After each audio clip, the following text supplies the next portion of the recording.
Kaya sabi mo hindi ka pa nakapag-umpisa ng project. Paano ka naging quadruple A? Sabi mo hindi ka pa nakapag-umpisa ng flood control projects. Paano ka nagkaroon ng lisensya? Paano ka naging quadruple A? At lalong mahalaga, paano ka nasama sa 15? Ang sinabi ng Pangulo, kasama ka sa 15. Tama, Mr. Huwag mong Chair. mamaliitin ito, bagatas dito, aartihin mo kami, sasabihin mo hindi ka pa nagumpisa ka isang hardware. May problema dito eh. Chairman. Okay. Mr. Kirante, sabi mo kanina, hindi pa nagumpisa yung QM Builders as a contractor? Yes, Mr. Chair. Hindi ka pa nakagawa ng project?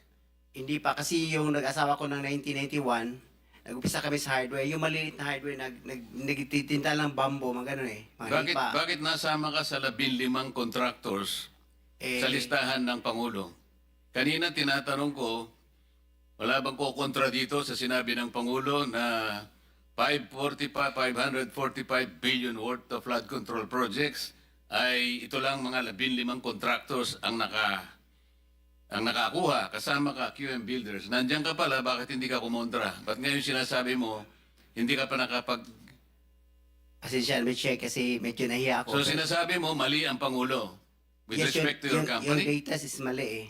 Kasi ang totoo, yung 414 projects na nakuha sa QM, totoo lang ha, is only 86 projects. Mr. Chair. Teka muna, sabi mo hindi ka pa nakapag-umpisa eh. Ano yung sinasabi mong project? Ano ko lang siguro, bagitin ko lang. Noong 2003, nakalisensya na kami sa pickup, only category D. Hanggang noong 2024, naging quadruple A na tayo. Pero dumaan pa kami ng single A, noong 2011 hanggang nag-triple A tayo ng 2017 hanggang naging quadruple A tayo ng ng 2024. Mr. Secretary, naiintindihan mo ba yung sinasabi niya? Kaya sabi mo hindi ka pa nakapag-umpisa ng project. Paano ka naging quadruple A? Ang ano ko lang, Mr. Che, yung sinasabi kong 1992 is hardware pa yon. Yung nakita niyo yung hardware. Hindi natin pinag-uusapan yung hardware mo. Ang pinag-uusapan natin, flood control projects. Tinatanong ka kanina, sabi mo, hindi ka pa nakapag-umpisa ng flood control projects. Paano ka nagkaroon ng lisensya? Paano ka naging quadruple A? At lalong mahalaga, paano ka nasama sa 15? Gumawa ka na ng flood control project. Gumawa na tayo ng flood control O project. ngayon gumawa ka na naman. Ano ba talaga yung totoo? Baka hindi ka makauwi sa araw na ito. Nagsisinungaling ka na naman eh. Ang sinabi ng Pangulo, kasama ka sa 15. Tama, Mr. Huwag Che. mong mamaliitin ito. Bagatas dito, aartihin mo kami, sasabihin mo, hindi ka pa nagumpisa ka isang hardware. May problema dito eh. Ano na yan, story lang yung sinasabi ko, Mr. Che. Ano na yung totoo? Yung totoo, may lisensya na tayo na quadruple A ngayon. O ngayon nga, ngayon meron ka ng quadruple. Yes, Mr. Che. O, ilang project ang na-execute mo na? Marami na eh. O kanina sinabi mo, hindi ka pa nakapag-umpisa eh. Meron akong hawak na martilyo rito, sinasabi ko sa'yo.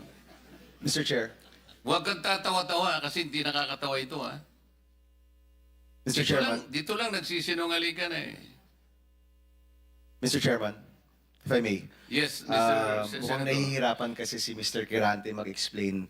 Tama ba to? Ang sabi mo kanina, hindi ka pa incorporated at ngayon incorporated ka na in 2024. Yes. I didn't know, Okay. no.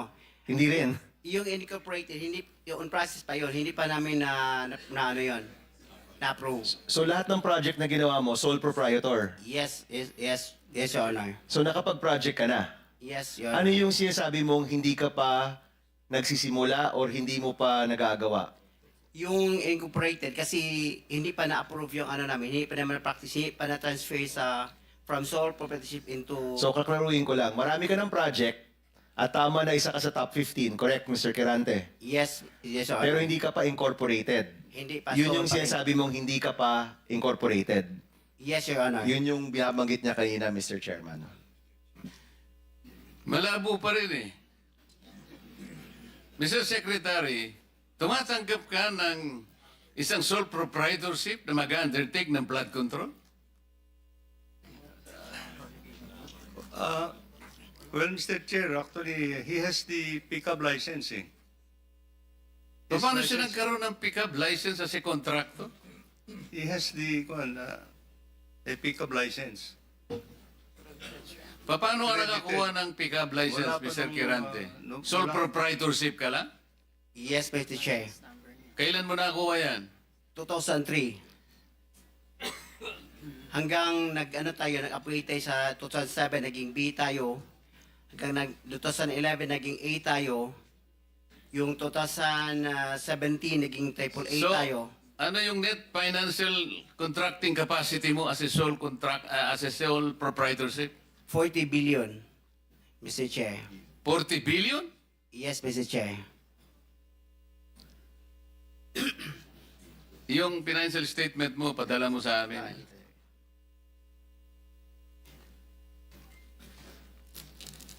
Mr. Chair, if I may. Mr. Chair, Teka muna si Senator JB muna para matapos natin lahat. quick lang para sa kanya. Kanino? Kay Randy. Habang hindi pa siya umalis. Naniniwala ka pa dyan? Naintindihan ko, Mr. Chair, dahil tingin ko, Bisaya ito, hirap mag-express ng sarili niya in Tagalog. Kaya, I would rather advise him na uminom ka ng tubig, mag-inhale ka, relax ka, at ang pagsalita mo, huwag mo masyadong bilisin. Naintindihan kita para tayo Bisaya. May difficulty in expressing yourself ka. Hindi ko kinakampihan, Mr. Chair, ha? Ang sinasabi niya, meron siyang 40 billion pesos. 40 billion. NFCC. 40 billion ang sinasabi niya. NFCC, Mr. Chair. Kaya nga, 40 billion pesos. Yes, Mr. Chair. Oh. Naniniwala ka, Mr. Senator? Ano yung NFTC, Mr. Chair? Hindi ko... Net? Net financial contracting capacity. Totoo, tinoon na, bay. Ha? Yeah. May 40 Yes. billion ka. Yes. Nakadeposito sa bangko na. Ano na? Ay, Paano? hindi. Yung NFCC kinuha sa... Ano yan? Yen o pesos? Asset yan. Kasi yung NFCC, kinocompute ng times 15 yon, Mr. Chair. Halimbawa, may 1 billion ka sa bangko. Pwede ka sa 15 billion.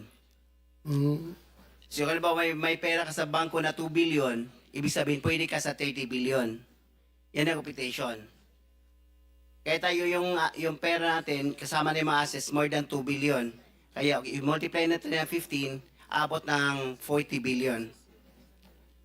Kaya kami monta at hanggang 40 billion. Mr. Chairman. Mr. Kirante, ito tinitignan. Ano yung 2015 na QM Builders Incorporated? Ina-apply namin dyan sa SEC, Pero Your Honor. 2015 pa siya.